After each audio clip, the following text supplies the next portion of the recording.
My God. What's up, guys? Live here at Pro Play Games with our team captain Eddie. He just finished second place in our tournament. I didn't do so well, unfortunately. I don't have too much time to play, unfortunately. But I was playing a fun deck. I was playing what Andrew did really well with at the beginning of the format when he enforced first drops. He was playing a mono Beerus deck. I did some changes and kind of tuned it up to be a little bit more adapted to what the meta has evolved into. So.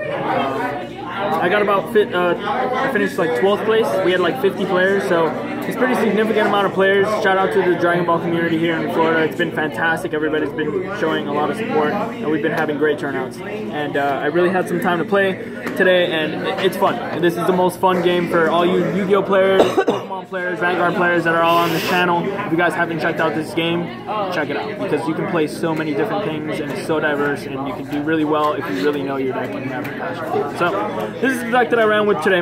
It was Beerus. Beerus is a leader that is blue for the most part, and every time it attacks, it blows up a creature power 3 or 2 or less. 3 or less. And you have to have at least 3 energies to activate this ability. So as soon as you attack, the auto would be, target one of those 2 or less energy creatures. So Majin Buu, you'll see a lot. You'll see Bulma, all those. Gowasu. It'll really rid the field of all those small guys.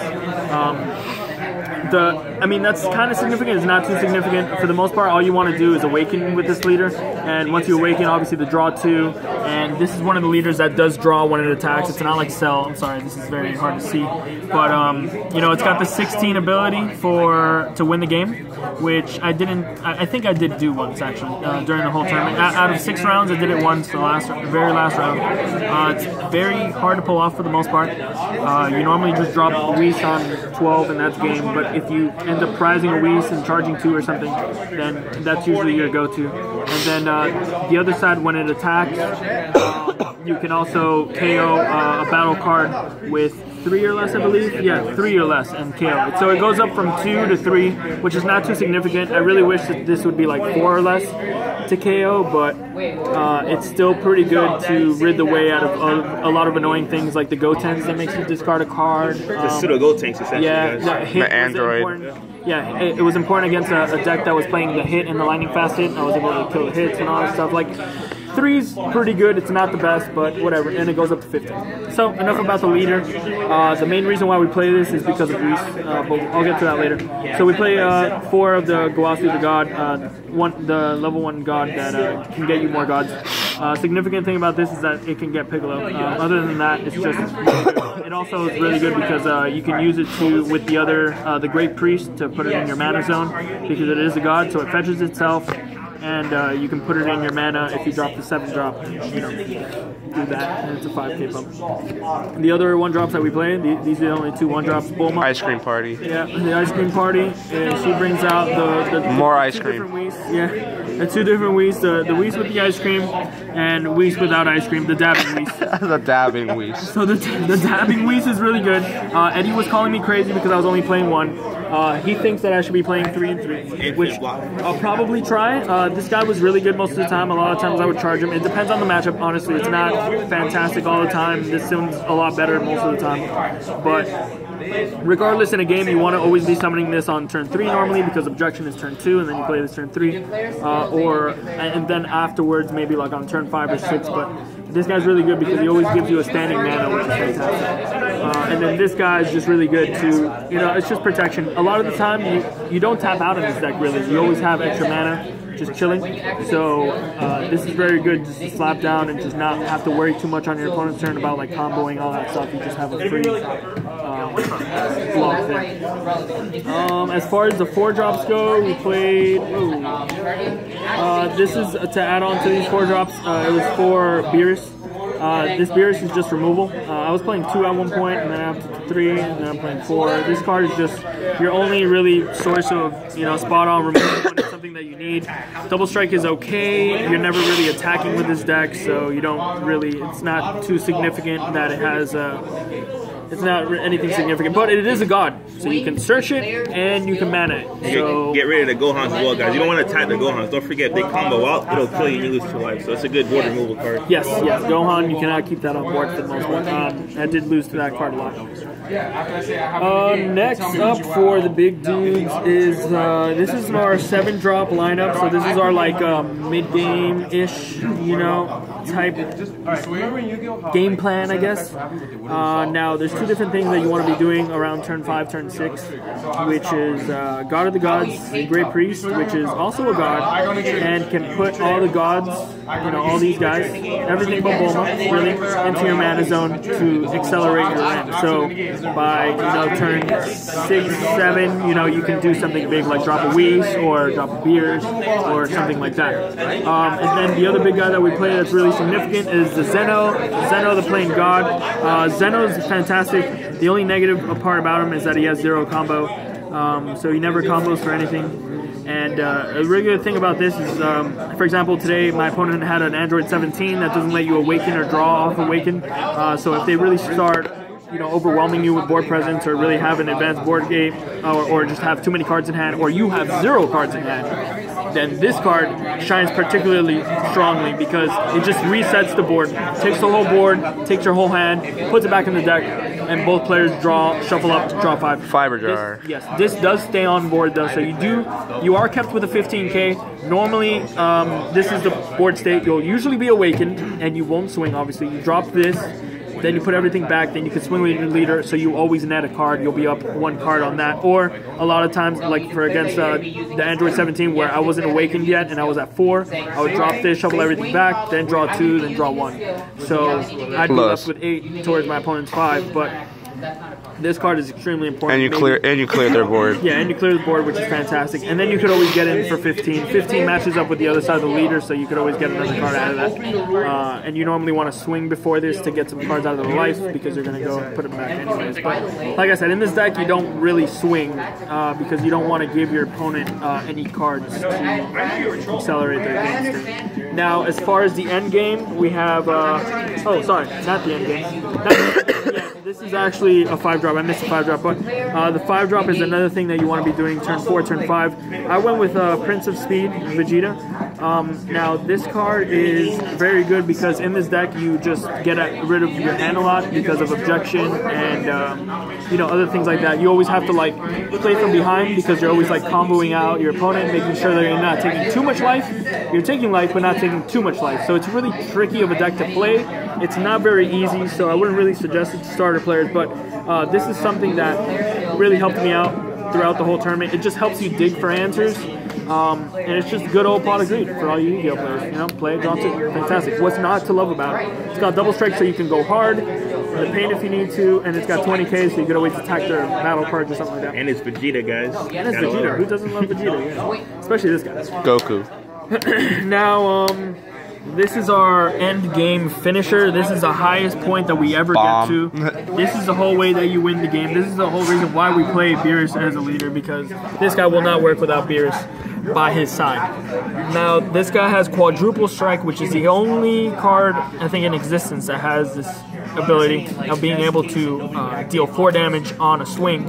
And it has a really nifty ability of not being able to be negated. Its skill not being negated, and its attack not being negated, I believe. Yeah, attack or skill.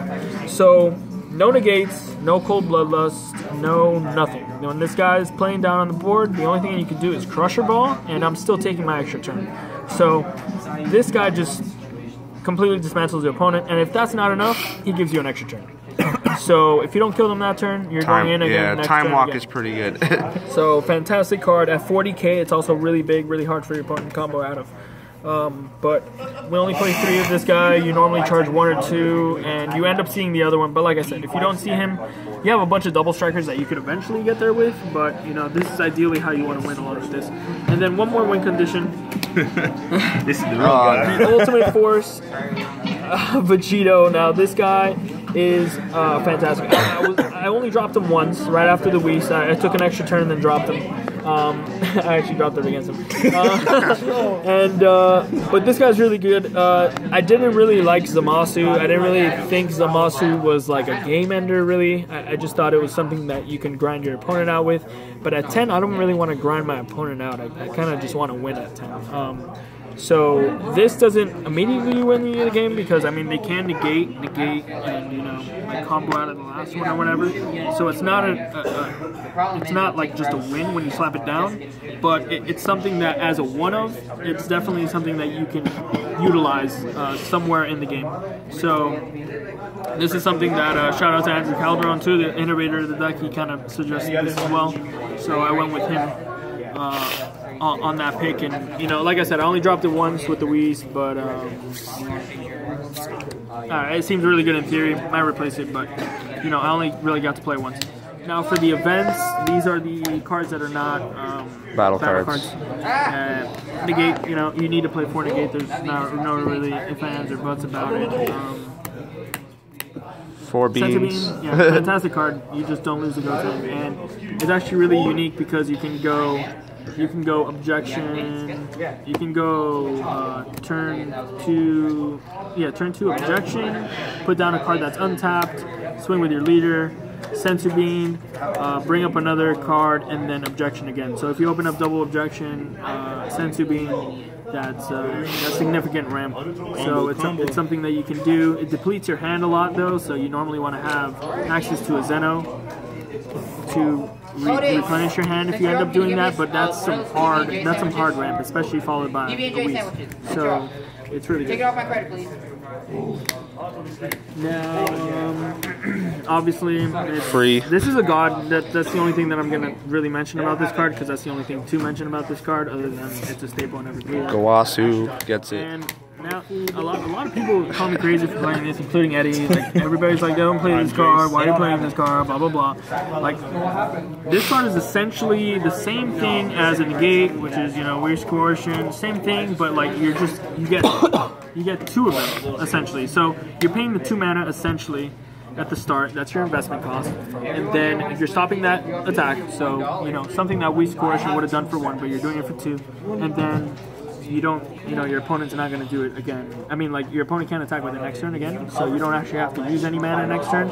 So you just use all the mana in 1 turn, and it gives you an investment of 2 turns of not being able to do anything with that. So if it's a sell card, they can't put an Android under it, they can't evolve it, they can't do anything with it.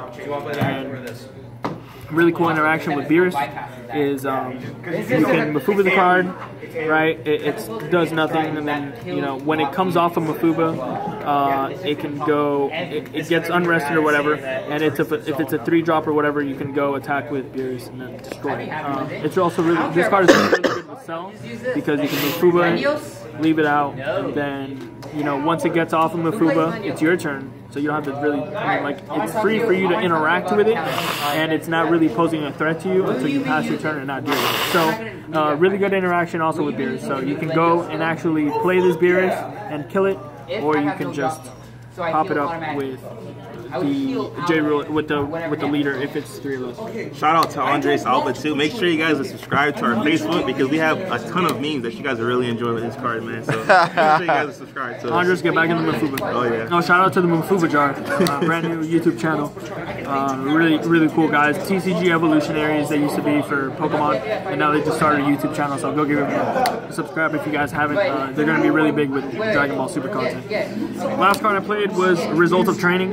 Result of Training is just really good against opponents that know how to play against your deck and don't attack you and don't give you cards. So whenever that happens, you just play Result of Training, which pretty much says for 5 mana, you awaken your leader. So essentially 5 mana, draw 2 cards, and then draw again after you attack. But the good thing is that you get to actually restore 4 of those energies. So technically, once you get to 5 mana, you pay 1 mana to flip you to draw 2 and then attack and then draw. So the only reason we only play 2 is because a lot of people don't actually know how to play this. I mean, don't know how to play against this deck and will just attack you anyways and awaken you. So it's against them, it's just an easy charge. It's just something that you're like, okay, charge dude. Like it's not the end of the world because you're playing, something like this. But this is just a safeguard against the people that do know how to play against your deck, and you don't have the most ideal start, and you can't get any more cards because they're not giving you any more cards.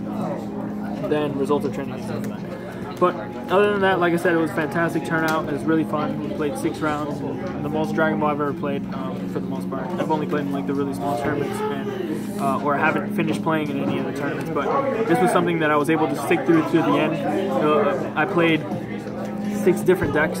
So the meta is very diverse, and there's really nothing that was suppressing the game. It was really something that I felt like I was free to do wherever I needed. And, you know, it really just comes down to fluidity and being able to know what your deck does and execute the game plan very well. I think there was like 5 or 6 different decks in total, so it's not even, yeah, so. Really fantastic game, really fantastic turnout. Thank you again for everyone who came out. If you guys ever have a chance to visit PBG for any of our Dragon Ball locals, make sure you do. Otherwise, we'll see you at ARG Hartford. Most of us will be there. Most of us won't. I have to stay here, run the show, but I definitely will be there at ARG Kissimmee to see a lot of you guys there. That's in our hometown. So if you guys do end up staying in Orlando and want to come visit our local, we'll probably have a big event. We're having a big event 1 week before the event, but we'll probably run something like on a Wednesday or Thursday, something big right before, so the people that are in town can come down. It's only like a 2-hour drive. But thank you guys again. If you guys want to purchase this whole deck, we normally have deck cores in store available for purchase, but we also have the whole card, all the inventory online. So make sure you check out our website, because that's where you can buy all these cards at the cheapest price. We're always the cheapest price. If we aren't, give me a personal message on Facebook, give him a personal message on Facebook, message our page. We'll make sure that we are the lowest price. And we normally have every single card in stock. So make sure you guys check that out if you haven't already. Thank you guys again. Make sure you check out Eddie's video. That's where we're going to give away some free packs if you haven't already. And that's pretty much it. Peace out.